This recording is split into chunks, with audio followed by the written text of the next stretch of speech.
In 1990, Larry Williams published the book, The Mountain of Moses, The Discovery of the Real Mount Sinai. He claimed that he had ventured into Saudi Arabia and located the real Mount Sinai. The trouble is, his directions were horrible. And after his discovery, scores of people living in Saudi Arabia tried to locate that mountain and were unable to. That included 4 LDS groups. That all changed, though, when Craig Thorstead, Tom Culler, and myself ventured out looking for the mountain. Not only did we find it, but we GPSed its location and how to reach the mountain. Since then, scores of Christian groups have been able to use our directions to go out and see the mountain and film it.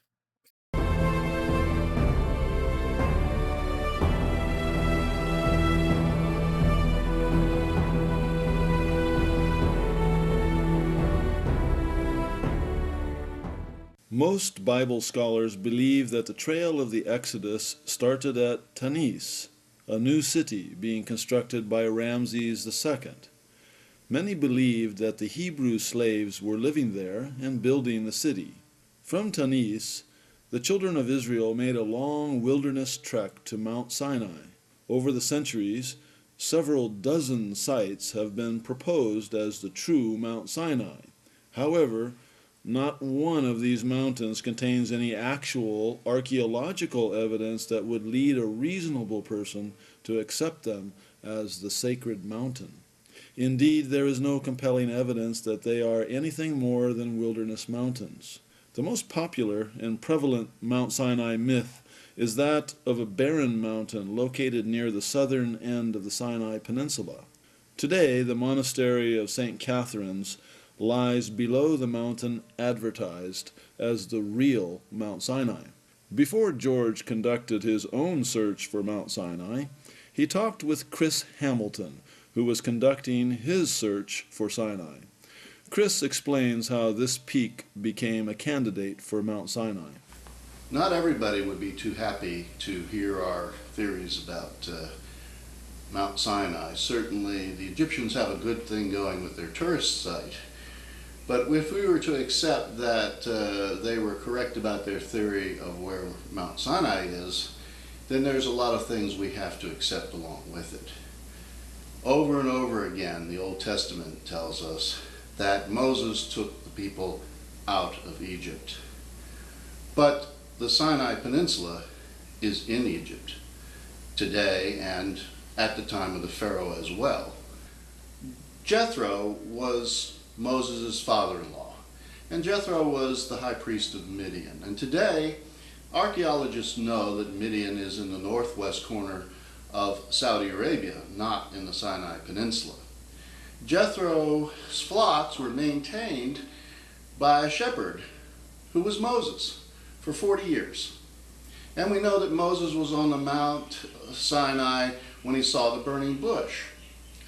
So did Moses take his flocks and cross the dangerous body of water into the Sinai Peninsula where there is no water and no vegetation to graze the flocks of his father-in-law?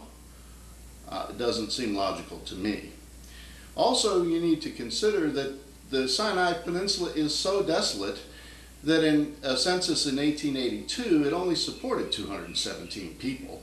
And with modern technology of 1937, it could only support 2,400 or so.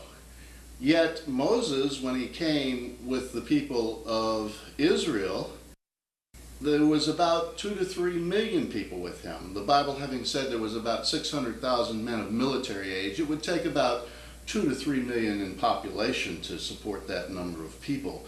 So would he really take 2 to 3 million people and his flocks into a land with no water and no vegetation? Another point to consider is that the Sinai Peninsula was a source of Pharaoh's wealth. He was mining copper and turquoise there with slaves who were guarded by armies. Would the fleeing slaves of Egypt, 2 to 3 million with Moses, flee into the arms of these armies, live there for 40 years and have no conflict with the Egyptians, and leave absolutely no artifacts behind to testify of their passing? These things stretch my imagination, and all of these points we have considered tell me that Sinai, Mount Sinai, cannot be found in the Sinai Peninsula. You can imagine that a lot of people have been very curious about where Mount Sinai really is. Nero's wife was curious and convinced her husband to hire a psychic. That psychic's advice is what resulted in the suggestion that Sinai can be found in Egypt, in the Sinai Peninsula. But we'll consider some more reliable sources. Geographer Tim Seedor traced the proposed route from Tanis to Mount St. Catherine's. If this mountain were to be Sinai, there should be 4 famous sites found between Tanis and the mountain. 1, the place where the children of Israel crossed the Red Sea. 2, after crossing the Red Sea, a source of water called Marah, where Moses followed the directions of the Lord and put a branch of a tree into the water and made the bitter waters sweet. 3, the second camp after crossing the sea called Elim, which had palm groves and 12 wells, 1 for each tribe. And 4, a camp where Moses touched the rock and water sprang forth. Their first priority was to survey 3 sites believed to be where the children of Israel crossed the Red Sea from. Finding the crossing point was not as straightforward as it first seemed. Many scholars today believe that the Bible was mistranslated and or interpolated, and that the children of Israel really crossed the Reed Sea. The most likely possibility for the Reed Sea is where the marsh that stretched in ancient times from the northern end of the Gulf of Suez to the Mediterranean Sea was. A search of the literature offered the 3 most likely crossing points. The first was a natural land bridge that existed north of the Bitter Lake. However, if the Hebrews crossed on dry land, why would the Lord have needed to part the waters? The second traditional crossing point was the Bitter Lakes. Here, George wondered why they would have needed to cross the lake. If they were trapped against the sea by the advancing chariots of Pharaoh, such a scenario seemed unlikely. How could the children of Israel have been trapped by a lake? They simply could have continued south or walked around the lake.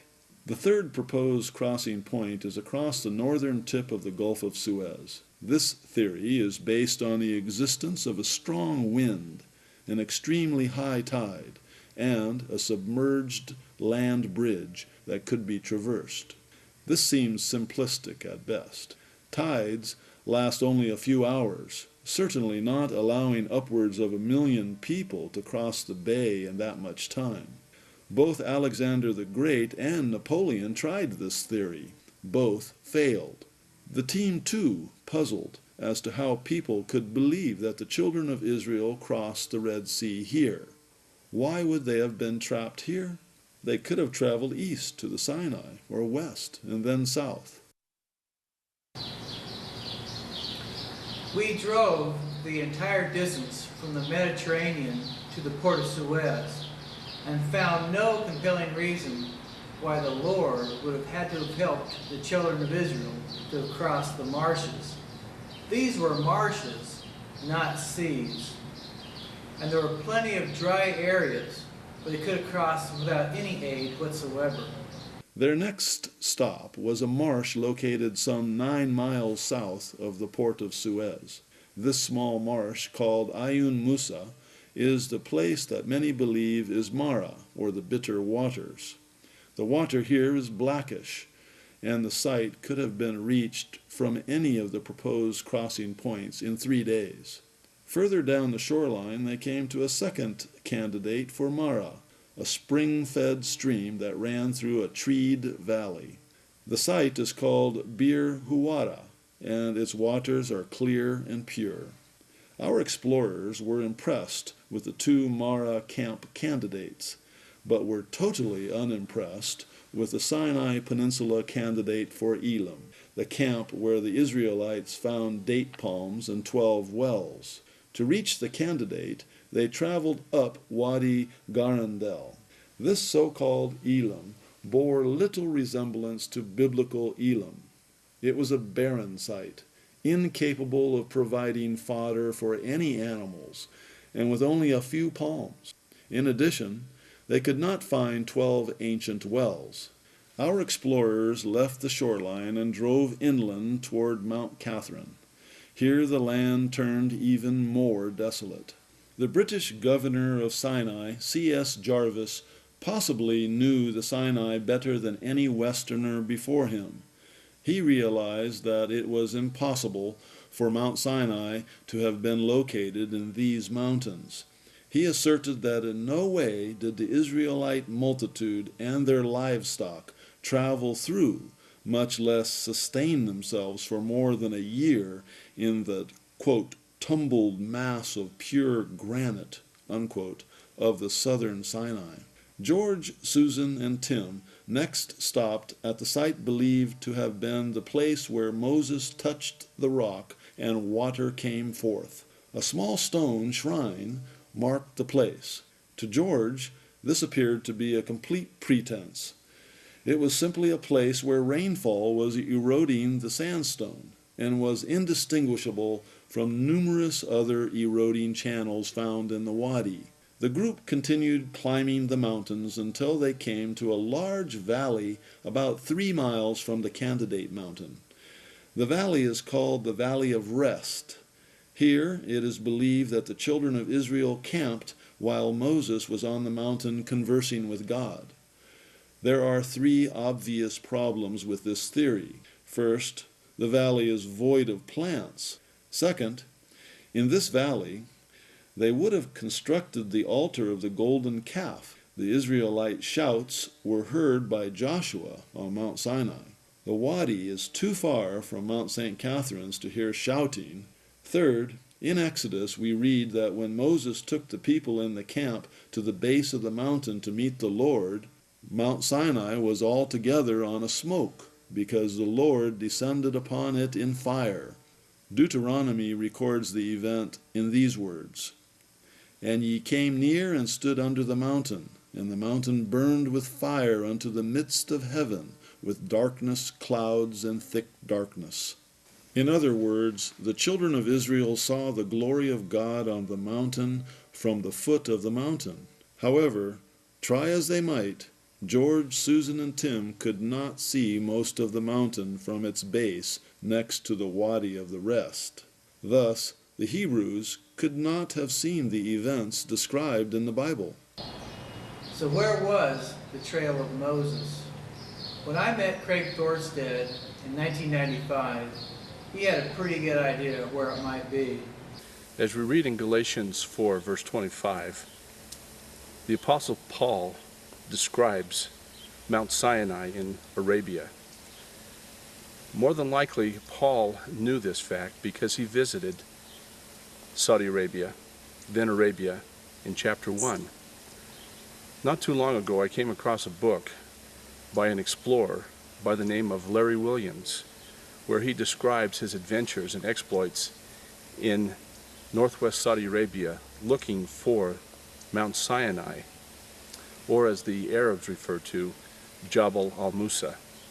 Although Larry Williams was not the first to have visited this area, he is, however, one of the first to have provided us with rough photographs of the area to substantiate the claim that Mount Sinai is in Arabia. Craig Thorstead, Tom Culler, and Chris Hamilton had made previous attempts to find Mount Sinai, but had fallen short.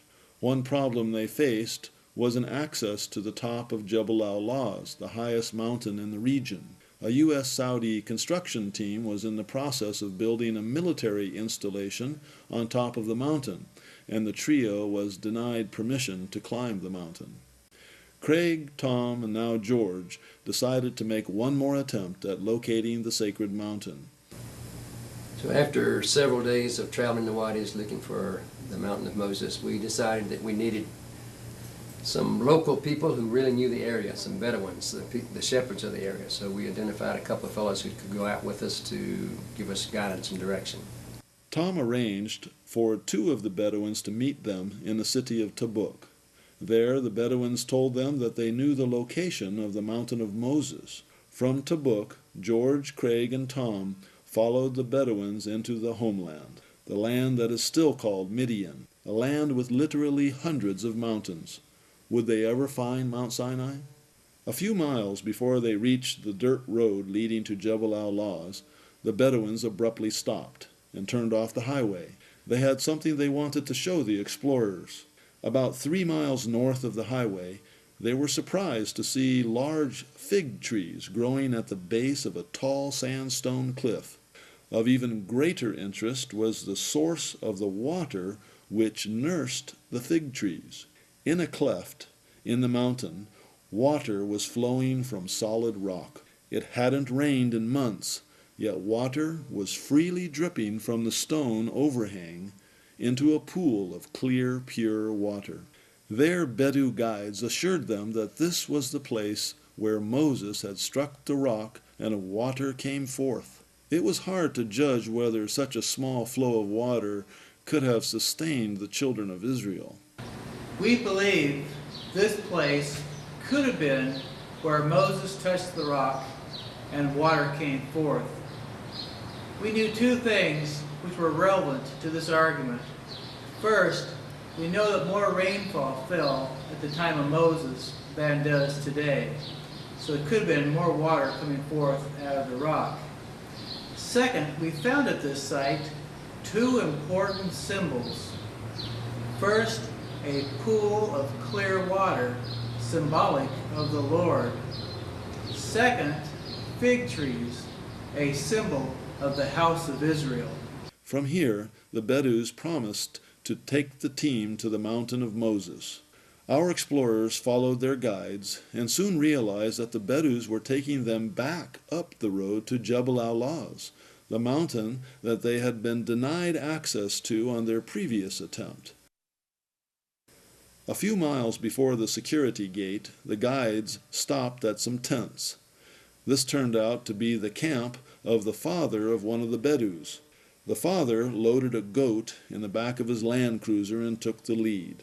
Their small caravan of 3 trucks started again toward Jebel al-Lawz, but now it looked like their lunch was in the back of his truck.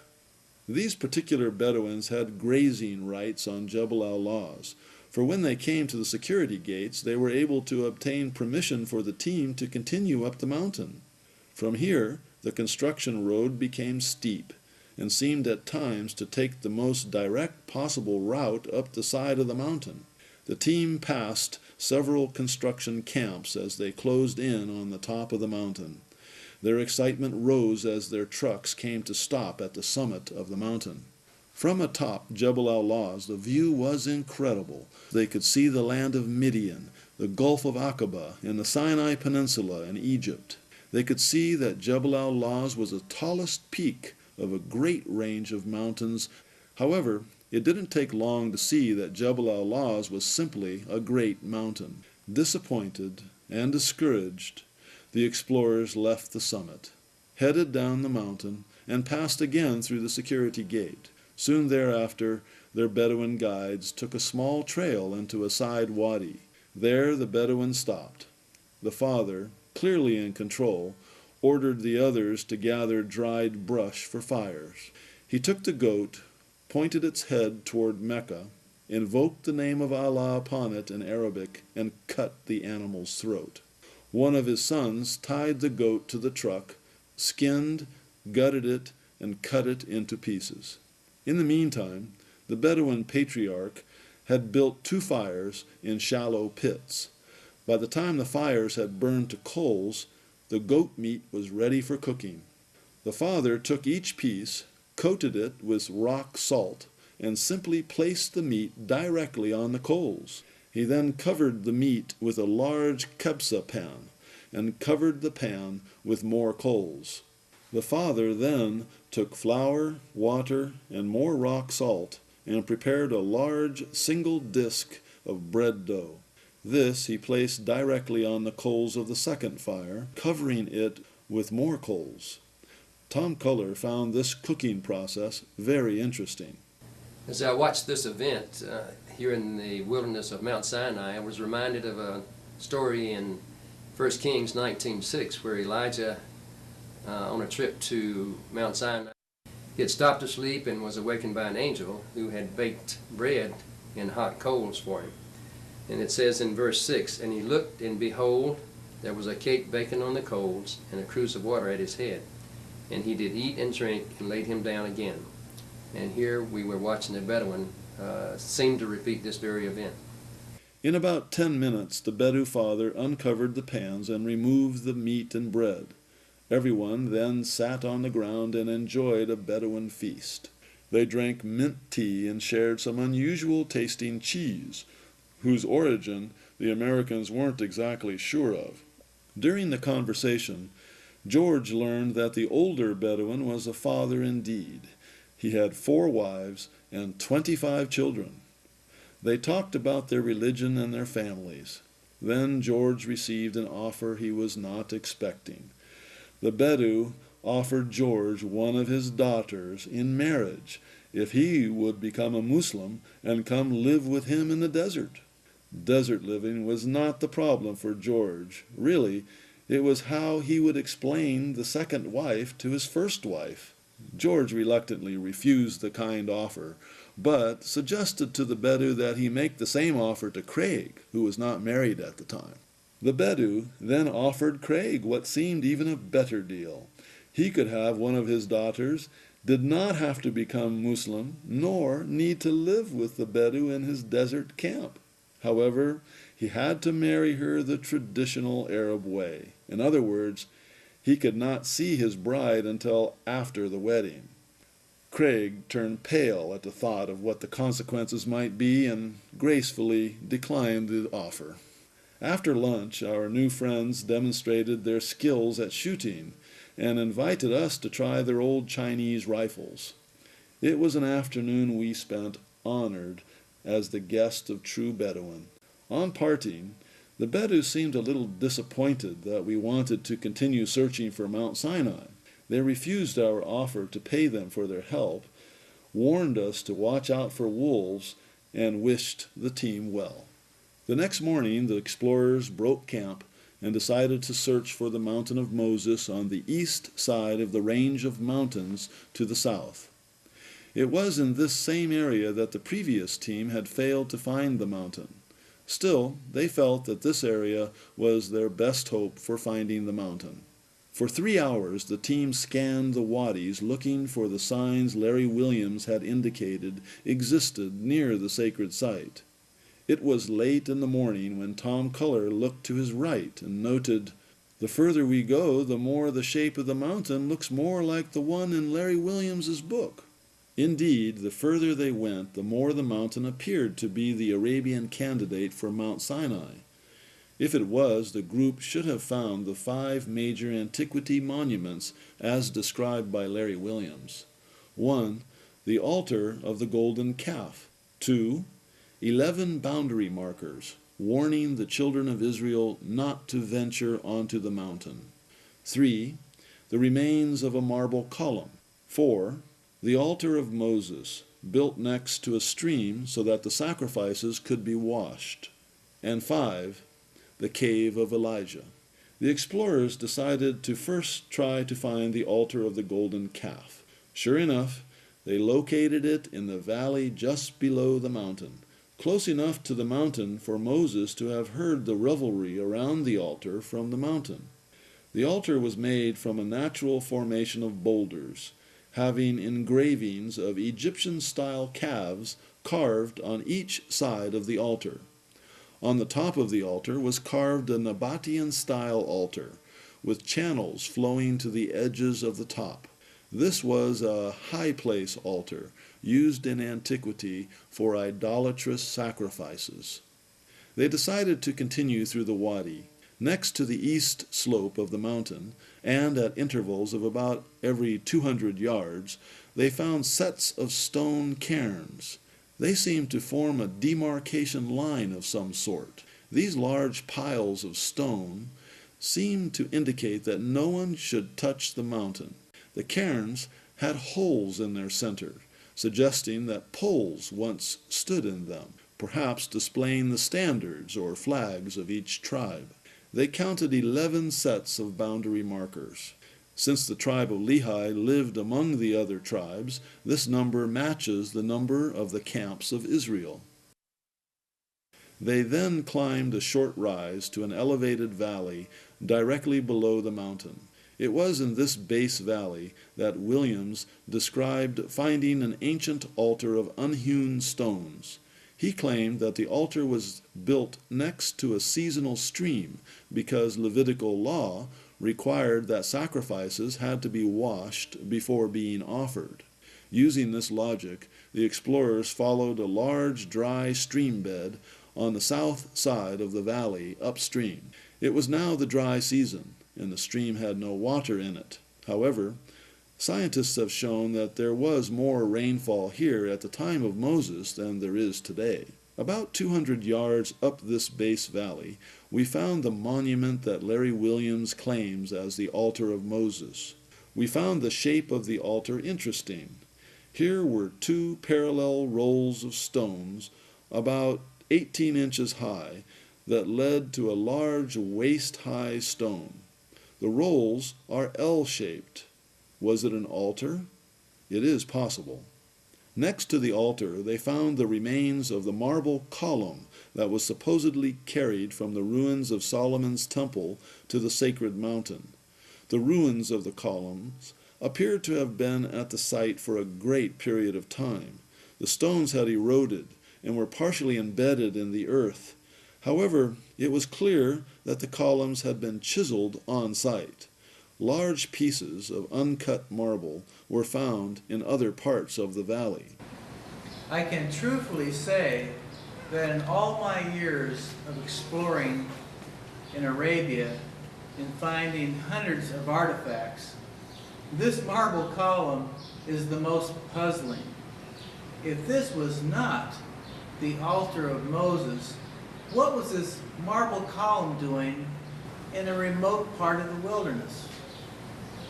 Craig, George, and Tom had only one more site to investigate, a cave that looked out over the base valley. Williams suggested that this cave was the one in which Elijah stayed. After about an hour, the trio reached the cave. The cave was about 20 feet deep and seems to have been occupied at times by shepherds. The view of the cave was of wide wadis that could have provided enough camping space for millions of the children of Israel and ample fodder for their animals. Given the artifacts at the site, the explorers left the mountain convinced that it was by far the best known candidate for Mount Sinai. Standing in the mouth of the cave of Elijah on what we now believe to be Mount Sinai, and we're renewing the events of the day, having looked at what we think is the altar of the golden calf, looked at where we think is the remains of the altar constructed by Moses as directed of the Lord, and the other events that tend to convince us that this is Mount Sinai and the place where the house of Israel camped out for several months. I had such a special feeling. I've done an extensive amount of exploration and desert camping and exploration through the years throughout Saudi Arabia. The experience of being on Mount Sinai was exhilarating, to say the least.